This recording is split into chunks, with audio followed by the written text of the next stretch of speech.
The most useless megaprojects in the world.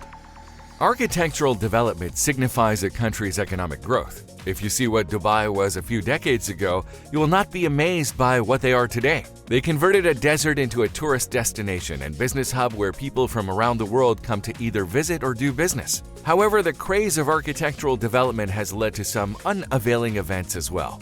Did you know that a capital city was constructed to house millions of people, but it is now essentially deserted? And that the US squandered $17 billion on a megaproject that has remained virtually worthless for decades? Today, we will explore 4 of the most useless megaprojects in the world. Let's get it on. Number 1. Interstate H3 Hawaii. Let's begin with the 26-kilometer-long expressway H3, which winds through one of the most gorgeous settings in the world in Aloha State, Hawaii. So stunning is the project that there were actual concerns about drivers stopping and causing traffic problems while absorbing its beauty. The highway, though, is just as contentious as it is stunning. As the roadway would link the Marine Corps Air Station on the east coast to the naval facility at Pearl Harbor on the south side, it was first suggested in 1960 with defensive considerations in mind. Native Hawaiians and environmentalists concerned about the project's colossal urbanization expressed opposition to it as soon as it was announced that it would be built. Plans were perpetually postponed due to environmental regulations in effect in a bid to protect the adjacent valleys. After 26 years, 1989 to be precise, the project eventually commenced after Congress decided to exclude it from environmental regulations. Almost 37 years after it was first suggested, the roadway was ultimately completed and opened in 1997. Because of the challenging terrain, cutting-edge technology was employed in its construction. Interstate H3 is sometimes regarded as an engineering wonder. To safeguard the local ecosystem in the valleys below, the highway goes almost entirely through ducts, in addition to the several high-tech tunnels. It consumed 5 times the expected budget due to decades of route deterioration and newer but more expensive technologies. Overall, the construction swallowed a mind-boggling $1.3 billion, approximately $50 million per kilometer, making it the most expensive per-kilometer construction in the world. This gorgeous highway isn't used by everyone, despite the big budget. Because the 1960s defense reasons are no longer applicable and there's no direct access from the highway to downtown Honolulu, critics assert that it is a road leading nowhere. Then there is the issue of Native Hawaiians, the majority of whom still refuse to use the H3 because they believe it to be cursed due to the destruction of numerous culturally and religiously significant sites during construction. As far as large-scale projects go, the Interstate H3 highway is unquestionably a failure. Even though it is one of the most pointless megaprojects ever, at least it hasn't been abandoned entirely like the project we're about to see next. Number 2. Ciudad Real Central Airport, Spain. One of the most popular travel destinations in Europe is Spain, and when the proposal for the Ciudad Central Airport was floated, it sparked excitement among locals. It was predicted that it would become the preferred vacation spot for both domestic and foreign tourists. The goal of this new airport was to provide a viable alternative to Madrid's already incredibly packed main airport. The new airport was to serve 2 million passengers annually and has one of the top 5 longest runways in all of Europe. In comparisons to Madrid's 70 million passenger capacity, that is a comparatively small figure. However, expansion plans were already in place to increase the capacity to 10 million annually. And because of that, the $1.3 billion construction cost appeared justified when it finally started operating in 2009.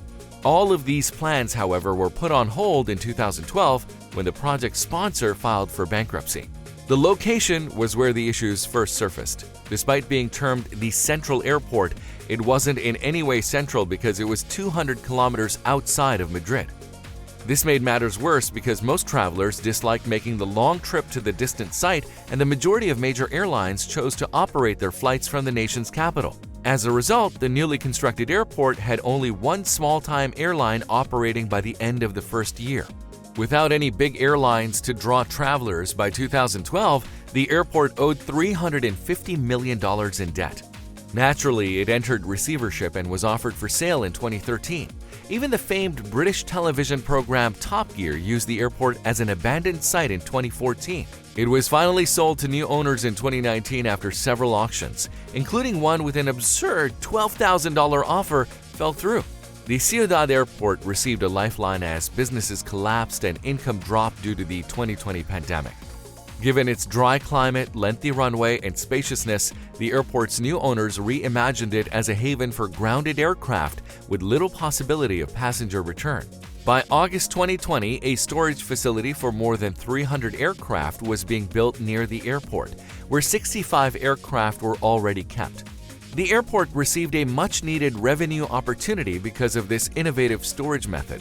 However, when the pandemic is finally contained, every plane that has been stowed there will be gone, and the restoration of regular aviation operations is still far off.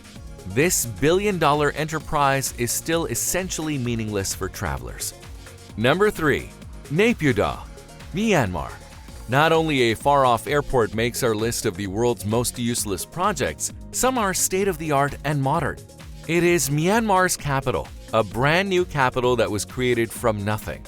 In 2002, a new hub was being constructed covertly by Myanmar's previous military authorities.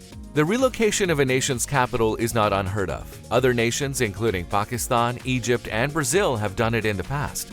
The leader of Myanmar made his decision public in November 2005. However, he did not reveal the name of the new project. He finally unveiled the name Naypyidaw, which means literally king's residence, 4 months later. This abrupt transfer of capital came as shock to the public. Some believed that the military command changed because of astrological counsel, while others said it was due to a fear of an attack from the sea. However, a significant portion of it was related to Myanmar's 7 million-person metropolis occupying Yangon, the initial capital. The city's infrastructure was deemed to have surpassed its capacity, and by 2050, its population is expected to double. Additionally, the seaside city was made the nation's capital during the British administration in order to support the British Navy. Therefore, moving the capital to a more central location made sense for Myanmar. The new project was completed quickly, and up to this point, $4 billion had been invested in it by various governments. Naypyidaw appears to have all the amenities needed to draw tourists. There is a 20-lane expressway, more than 100 five-star hotels spread across 3 distinct hotel areas, golf courses, museums, and even a 99-meter-tall copy of a Yangon icon. However, one crucial element is still absent. A population of less than 1 million people call this new capital home. But to make it worse, most of them live in the suburbs that existed before the city was made the capital. Why, therefore, does nobody wish to reside there? Most of the population is hesitant to settle down permanently in the city due to a persistent lack of health facilities, high-cost educational institutions, and employment possibilities. As a result, the new capital frequently conjures images of a desolate area and is referred to as a ghost town. There is hardly anybody on the incredible 20-lane motorway. A single car is occasionally seen drifting along the enormous road, and traffic congestion is unheard of. It might have a future, but for now, it ranks as one of the world's most useless megaprojects. A dozen individuals utilize the city's airport on a busy day, even though it is designed to handle 3.5 million passengers annually. Only the diplomatic personnel visit the malls on the weekends, while the hotel lobbies are typically deserted. There is some good news for the royal capital despite its appearance of desolation. It was designed as a metropolis of the future, and therefore still has time for an inevitable comeback. But for now, it is conceivably the most modern capital in the world but remains useless to the majority of the populace. Number 4. Forest City, Malaysia. Most of the time, we hear about ghost cities. But today, we will discuss a green, smart, and futuristic city being developed around an artificial forest environment and is rising from reclaimed land on 4 artificial islands. For investors looking to profit from its proximity to the autonomous city-state of Singapore, Forest City's position makes it a desirable wager. Singapore boasts the second busiest port in the world and a booming economy. The second link bridge built by the developers of the project already connects Forest City to Singapore, cutting the travel time between the two cities to just 20 minutes. Additionally, Forest City will have its own customs facility, allowing citizens to travel to and from Singapore easily. The design is said to include numerous eco-friendly improvements. Buildings in Forest City will have green rooftops and vertical gardens to simulate a rainforest. The city streets will be built in layers, with the lower layer being used for parking and traffic. Parks, sporting venues, and transportation hubs will be located in the upper stratum. The metropolis, which is expected to cost $100 billion when finished in 2035, will run entirely on renewable energy. With 50 apartment structures, golf courses, swimming pools, and beaches on board, one of the 4 projected islands is almost finished.